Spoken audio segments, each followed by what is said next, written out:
1,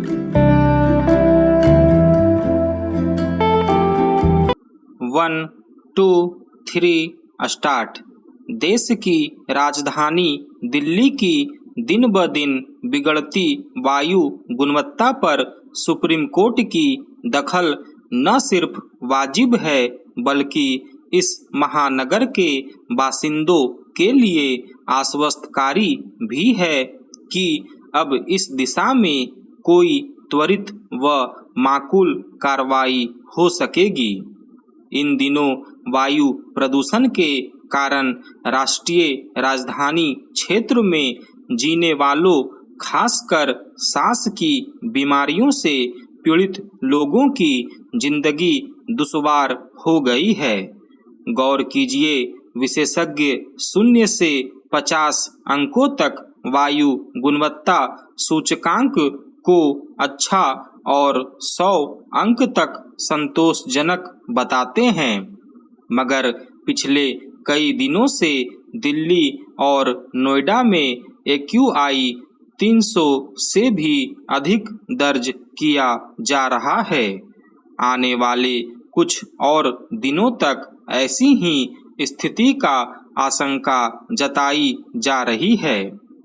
ऐसे में राजधानी के वायु प्रदूषण से जुड़े मामले की सुनवाई करते हुए सुप्रीम कोर्ट ने उचित ही दिल्ली और इसके पड़ोसी राज्यों से पूछा है कि आखिर प्रदूषण कम करने के लिए उन्होंने कौन कौन से कदम उठाए हैं।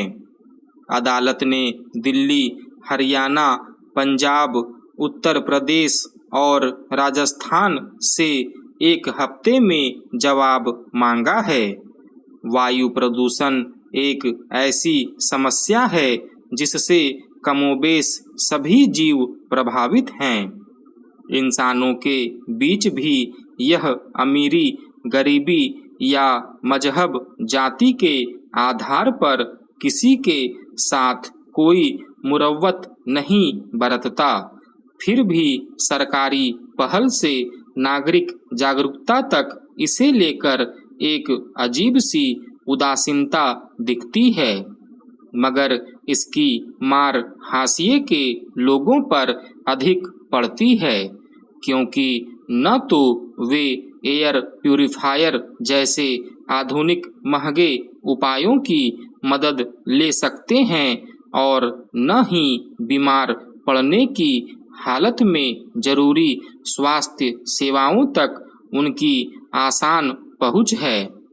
ऐसे में एक लोक कल्याणकारी राज्य का यह प्राथमिक दायित्व बनता है कि वह हाशिए के लोगों का ख्याल करे।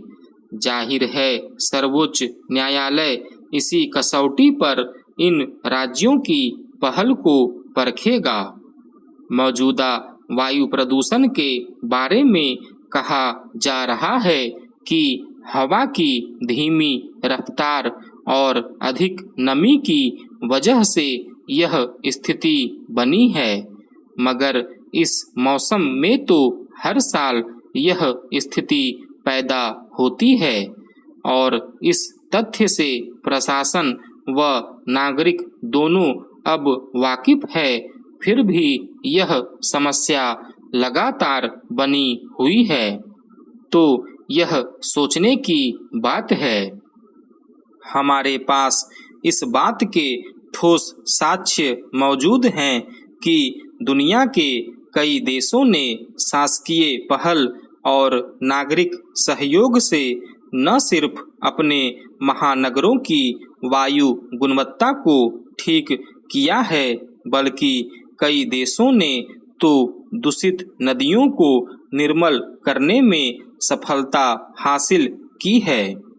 हम अब तक पराली जलाने व निर्माण कार्यों पर खास अवधि में अपेक्षित रोक का तंत्र नहीं विकसित कर सके हैं।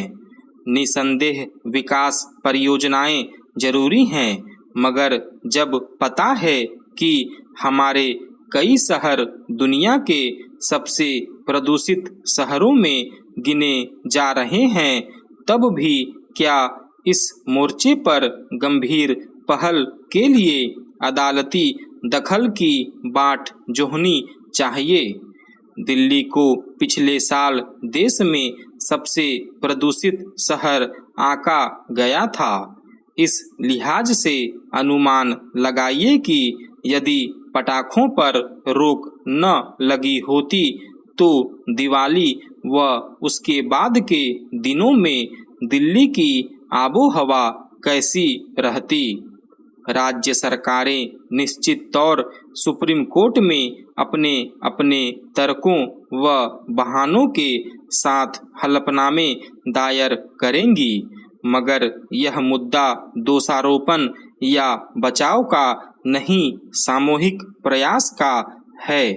5-6 राज्यों की कोशिशें एक घनी आबादी वाले महानगर को चैन की सांस दे सकती हैं, तो उन्हें यह कोशिश अवश्य करनी चाहिए। स्टॉप।